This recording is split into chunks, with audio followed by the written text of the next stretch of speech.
Ẹ̀yin ará mi ẹ bá mi ká lọ àṣírí ọjọ́ bí Solution TV ló ń sọ̀rọ̀.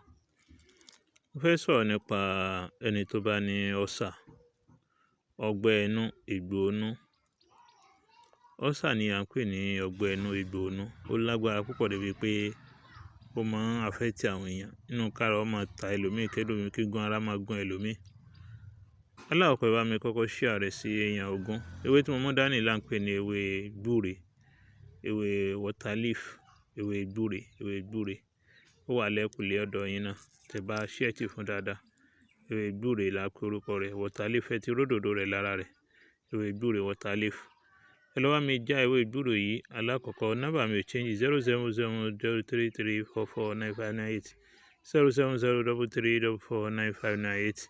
Ẹ bá mi share, the more you share the more you gain. Ẹ bá mi share sí èèyàn ogún, ẹ share rẹ̀ kó lọ far, ẹ jẹ́ kó lọ far, ẹ jẹ́ kó lọ far. Ẹ bá ti wá share rẹ̀ máa tẹ̀lé wa. Ẹ bá follow page wa, ẹ máa bá subscribe sórí YouTube. Tẹ bá ti tẹ ibi tí ọwọ́ wà lórí page wa yẹn, ẹ kàn tẹ bí ọwọ́ yẹn, táyà tẹ bí ọwọ́ yóò gbé yín lọ síbi inú. Ẹ ti rí link wa, táyà tẹ link yẹn yóò gbé yín lọ sí YouTube direct. Gbogbo ohun tẹ bá fẹ́ ló wà níbẹ̀. Gbogbo ohun tẹ bá fẹ́ ló wà ní orí YouTube wa. Tẹ máa wò clearly. Ẹ lè bá share jáde lórí YouTube. Ẹ lè bá subscribe sórí TikTok wa náà. Àṣírí ọjọ́ bí Solution TV náà là ń jẹ́ níbẹ̀. Naam, ẹ bá mi wá ewé gbúre yìí, ẹ bá mi gbó dáadáa. Ẹni tó bá ní ọgbẹ́ inú tá ń pè ní ọ́sà. Ẹni kó tọ̀ ń gbó dáadáa, tó bá ti gbó kó wá gbé kalẹ̀. Tó bá ti gbé kalẹ̀, tó bá ti lò bí wákàtí kan. Lẹ́yìn ìgbà náà kó wá lọ kó yọ ewé tó gbé kúrò nínú rẹ̀, kó yọ kúrò nínú rẹ̀, kó wá kó omi nìkan sọ. Tó bá ti wá kó omi nìkan, ẹni kó bá mi wá oyin original. Tí ó bá lo oyin lọ́ka lówó pọ̀ lọ́wọ́ rẹ̀. Tí kò bá ní oyin lọ́wọ́ ká ní owó pọ̀ lọ́wọ́ rẹ̀ gan. Ẹni kó tọ̀ ló bá mi ra fùfú olókun lọ́dọ̀ àwọn tí wọ́n ń ta àgbo. Ó lọ white báyìí ní fùfú olókun kó lọ rà. Ó wá há.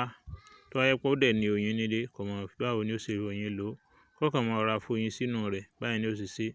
Kó máa lò lójoojúmọ́ nígbà tó bá fi lò like 10 days or 2 weeks pẹ̀lú ògo Ọlọ́run inshallah rahman. Ní tí ń jẹ́ ọ́sà lára rẹ̀ yóò ti clear everything kódà kó jẹ́ chronic ulcer, yóò ti kúrò ní ara rẹ̀ pẹ̀lú ògo Ọlọ́run. Dákun bá mi share, the more you share the more you gain. Bó tó wá ra fùfú olókun yẹn, láyé fùfú olókun ni ẹ máa há. Ẹ há gbogbo tinú rẹ̀ yẹn tán yányán, ẹ wá lọ ẹ sọ di powder. Yóò dàbí àtíkè báyìí ni. Ó rọra máa bù sínú omi yẹn díẹ̀. Ẹyọkan ti tó yín, àbí méjì. Ó ti tó yín tí a ti há tinú rẹ̀ nìkan. Kẹ́ máa ra dà sínú, ẹ máa ra sẹ́ sínú ẹ̀ kẹ́ máa mú pẹ̀lú ògo Ọlọ́run inshallah. Láti rí pé mẹ́tẹ̀ẹ̀ta fẹ́ lò omi ewé yìí, oyin àti fùfú olókun. Mẹ́tẹ̀ẹ̀ta náà ó ṣiṣẹ́ fúnra wọn dáadáa. Tí ó cure anything ulcer pẹ̀lú ògo Ọlọ́run yóò bá yín lára mu. Ẹ bá mi share rẹ̀. The more you share, the more you gain. Thanks so much. Àṣírí ọjọ́ bí Solution TV náà ló ń sọ̀rọ̀.